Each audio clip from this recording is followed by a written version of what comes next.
दोस्तों, हावड़ा जंक्शन के प्लेटफॉर्म पर बहुत ज़्यादा भीड़ थी। उसी भीड़ के बीच में एक लड़की बैठी हुई थी, मासूम सी, भोली सी। उस लड़की पर जब एक लड़के की नज़र पड़ती है तो वो हक्का बक्का रह जाता है। वो लड़का कोई और नहीं, इसका तलाकशुदा पति होता है, जिसका तलाक इसका 8 साल पहले हो चुका होता है। वो लड़का करीब आने की कोशिश करता है और ये देखना चाहता है कि देखते हैं हमसे तलाक होने के बाद इसका जीवन साथी अब कौन है।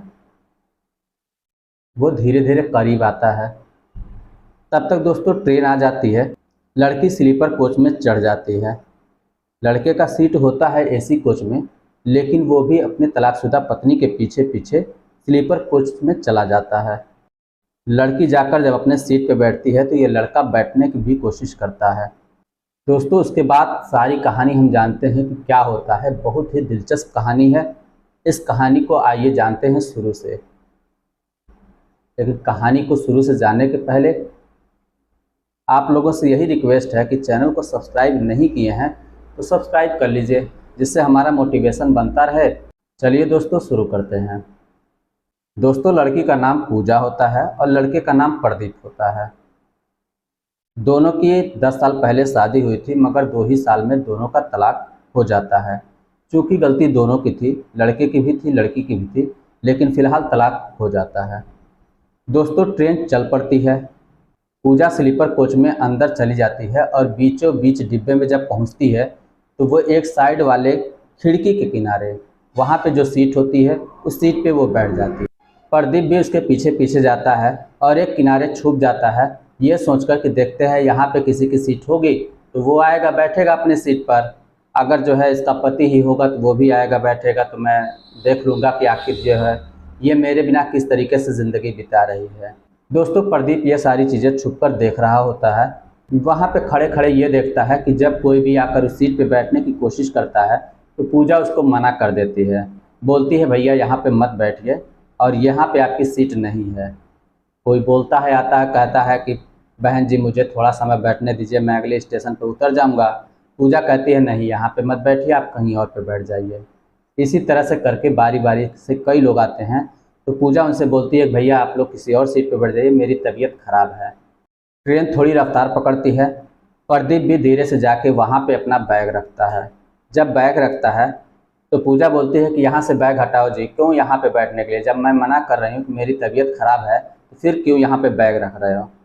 प्रदीप बोलता है, मैडम थोड़ा सा पैन खिसका लीजिए, मैं अगले स्टेशन पर उतर जाऊँगा और तब तक मुझे अपना बैग रखने दीजिए। अभी रात भी नहीं हुआ, अभी सोने का टाइम नहीं हुआ, जब आपके सोने का टाइम होगा मैं खुद ब खुद खड़ा हो जाऊंगा। पूजा जब इस आवाज़ को सुनती है तो वो मुड़ कर देखती है और चौंक जाती है। वो 10-20 सेकंड तक देखती रहती है, क्योंकि पूजा भी पहचान जाती है कि ये तो हमारा वही तलाकशुदा पति है, जिससे हमारा तलाक 8 साल पहले हो चुका था। पूजा फिर मुंह घुमा लेती है और इशारा करती है, ठीक है रख दो और बैठ जाओ। दोस्तों, प्रदीप वहाँ पे बैठ जाता है और सोचता है कि चलो आज की रात इसी के साथ सफ़र कर लेते हैं। रात भी जो है कट जाएगी, आराम से सफ़र भी गुजर जाएगा और इसका हाल चाल भी ले लेंगे कि आखिर ये मेरे बाद किस तरीके से रह रही है। दोस्तों, प्रदीप बातें करने की कोशिश करता है और कहता है, पूजा तुम्हारा तबीयत खराब है क्या, दिल्ली जा रही तुम अपना इलाज कराने। तो पूजा कहती है, नहीं मेरी तबीयत को क्या हुआ है, मैं क्यों जाऊंगी भला दिल्ली इलाज कराने के लिए। तो प्रदीप बोलता है, नहीं मैं देख भी रहा हूँ कि तुम काफ़ी लोग आए हैं, उनको मना भी की हो और काफ़ी उदास भी हो। पूजा बोलती है, ऐसी कोई बात नहीं है, मेरी कोई तबीयत, और आप क्या करेंगे मेरी उदासी का कारण जान के। पूजा बोलती है, और बताइए क्या हाल चाल है, सब बढ़िया है, घर में सब कैसे हैं, मम्मी पापा कैसे हैं। बोलता है, सब कुछ अच्छे हैं। पूजा बोलती है कि छोटी बहन आपकी कैसी है, वो तो जो है उसकी बहुत रह रह के बहुत याद आती है। तो प्रदीप बोलता है, हाँ वो भी तुम्हें बहुत ज़्यादा याद करती है। दोस्तों, जो प्रदीप की छोटी बहन थी वो अपनी भाभी को बहुत ज़्यादा मानती थी। हर काम में भाभी का साथ बटाया करती थी, हाथ बटाया करती थी, भाभी को समझती थी। तो पूजा बोलती है कि आपकी बहन का, छोटी वाली बहन का क्या हाल है। तो प्रदीप बोलता है, वो भी ठीक ठाक है, अभी हाल ही में 2 साल पहले उसका भी विवाह हो गया है, वो भी अपने घर। पूजा बोलती है, तो आपका क्या हाल चाल है, आप तो बहुत अच्छी ज़िंदगी जी रहे होंगे। प्रदीप बोलता है, कहाँ यार, तुम्हारे जाने के बाद मानो ज़िंदगी एकदम सूनी सूनी सी लग रही हो, कुछ भी अच्छा नहीं लगता। ये सारी बातें हो रही थी, तब तक जो है ट्रेन थोड़ी और रफ्तार पकड़ लेती है। जब रफ्तार पकड़ लेती है तो इसके बाद जब खिड़की के किनारे होने की वजह से थोड़ी ठंडी ठंडी हवा आ रही थी, क्योंकि ठंड का महीना था तो हल्की हल्की हवा आने लगी। और जब हल्की हल्की हवा आ रही थी तो कभी पूजा इधर देखती थी, कभी खिड़की की तरफ देखती थी, मतलब लेकिन प्रदीप जो था उसको जो है एकदम बारहा निहारते ही जा रहा था। जब ठंड थोड़ी और ज़्यादा बढ़ जाती है तो जितने यात्री होते हैं वो सारा कुछ अपना जो भी ओढ़ने ओढ़ने के लिए कर आए हुए थे वो सारा लोग ओढ़ने लगते हैं। और पूजा जो थी वो भी अपना जो है बैग खोलती है और उसमें से एक ऊनी कपड़ा निकालती है और ओढ़ने लगती है और बोलती है कि आप भी कुछ ओढ़ लीजिए, आपका भी तबीयत ख़राब हो जाएगा, क्यों आप नहीं कुछ लेकर आए हैं क्या? तो बोलता है नहीं, ऐसा मेरा कोई इरादा नहीं था, मुझे कुछ याद भी नहीं था। दोस्तों अगर बता दूं तो प्रदीप का एक बहाना था। वैसे उसका एसी कोच में जो सीट था वहाँ पे सारी सुविधाएं मिलती हैं, तो इसलिए उसका लाने होने का भी कोई मतलब नहीं था। लेकिन वो पूजा से उसी तरह से बहाने करता था, यार मुझे याद ही नहीं रहा, इस वजह से जो है मैं कुछ कर नहीं पाया, कुछ लेकर नहीं आ पाया। खैर कोई बात नहीं, चलो जैसे तैसे रात कट जाएगी। इसी तरह से करते करते दोस्तों अगला स्टेशन आ जाता है। अगले स्टेशन पे जब अगला यात्री चढ़ता है, क्योंकि ये सीट खाली थी जहाँ पे पूजा बैठी हुई थी, क्योंकि साइड में दो सीटें होती है, एक सीट पे पूजा बैठी हुई थी और एक सीट खाली था। तो दूसरा जो पैसेंजर होता है वो चढ़ता है। चढ़ने के बाद वो बैठने की कोशिश करता है। जब वो बीच में बैठने जाता है तो पूजा उसको मना कर देती है। पूजा ये बोलती है कि यहाँ कहाँ बीच में आ रहे, जाओ अपनी सीट पे बैठो। तो बोलता है देखिए बहन जी, मेरा सीट यहीं पे है, आप चाहें तो मेरे पास मेरा टिकट है, देख लीजिए। पूजा बोलती है टिकट तो मेरे पास भी है, तो सीट मेरी हुई, आप कहीं और पे जाके देख लो। पूजा अपने बैग से टिकट निकाल के प्रदीप को देती है। तो प्रदीप समझाता है कि देखो यहाँ पे दोनों लोगों की सीट है, आधी सीट तुम्हारी है, आधी सीट इनकी है। जब सोने का टाइम होगा तो ये नीचे वाली सीट तुम्हारी पूरी हो जाएगी और इनकी ऊपर वाली सीट हो जाएगी। अक्सर दोस्तों इसी बात पर झगड़ जाते हैं, लेकिन जहाँ तक बैठने का सवाल है दोनों लोगों का आधा आधा होता है। तो जब पूजा इस बात को समझ जाती है तो वो शांत हो जाती है। जब दूसरा यात्री होता है वो बीच में बैठने की कोशिश करता है तो पूजा तभी बोलती है कहाँ यहाँ पे जी। तब फिर जो है वो यात्री कहता है भाई साहब आप ही साइड हो जाइए और मैं यहाँ पे बैठ जाता हूँ। प्रदीप बीच में चला जाता है और किनारे पे वो यात्री बैठ जाता है। रात काफ़ी हो चुकी थी, इस वजह से खाने वाने के लिए जो है जो कुछ भी जो यात्री लोग लेकर आए थे वो सब अपना निकाल के खा पी रहे थे।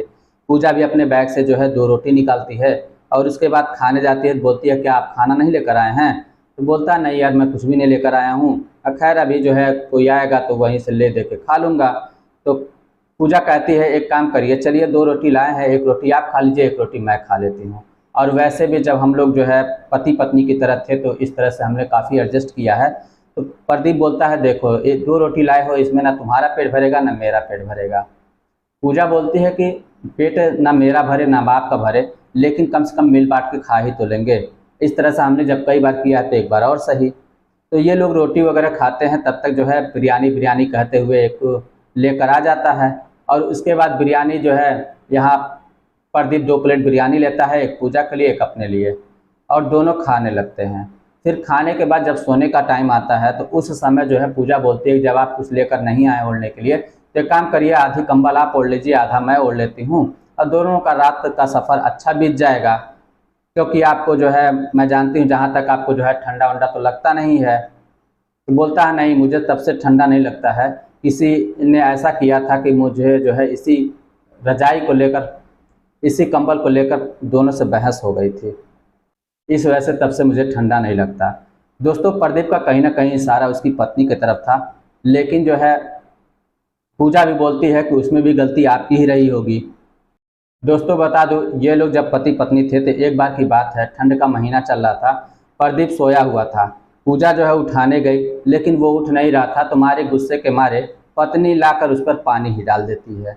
तो इसी बात को जो है प्रदीप वो उसी की तरफ इशारा करके बोलता है। तो पूजा बोलती है इसमें भी गलती आप ही की रही होगी।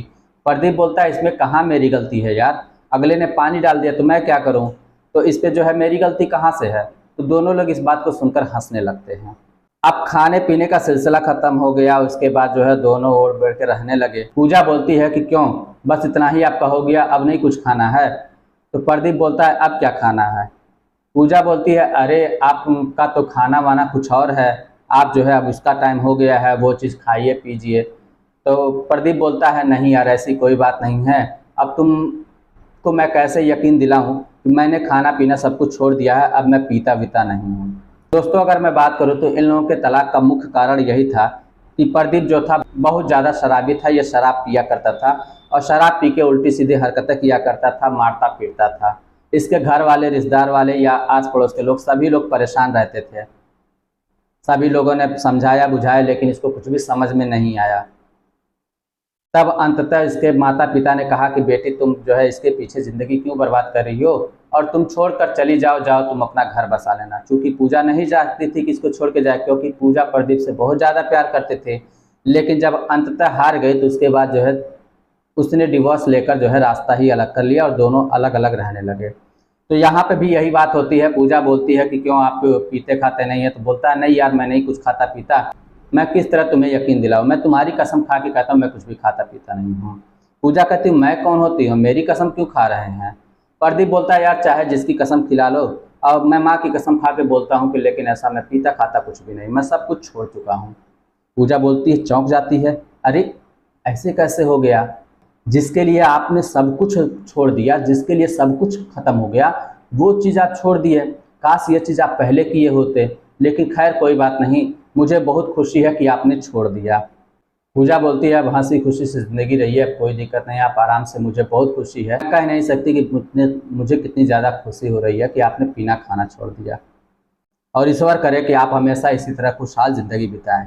दोस्तों प्रदीप कहीं ना कहीं चाहता था कि पूजा उससे कह दे कि चलिए ठीक है मैं आपके साथ रहने के लिए तैयार हूँ जब ये चीज़ हो गया तो, लेकिन पूजा का कुछ और ही जवाब निकला।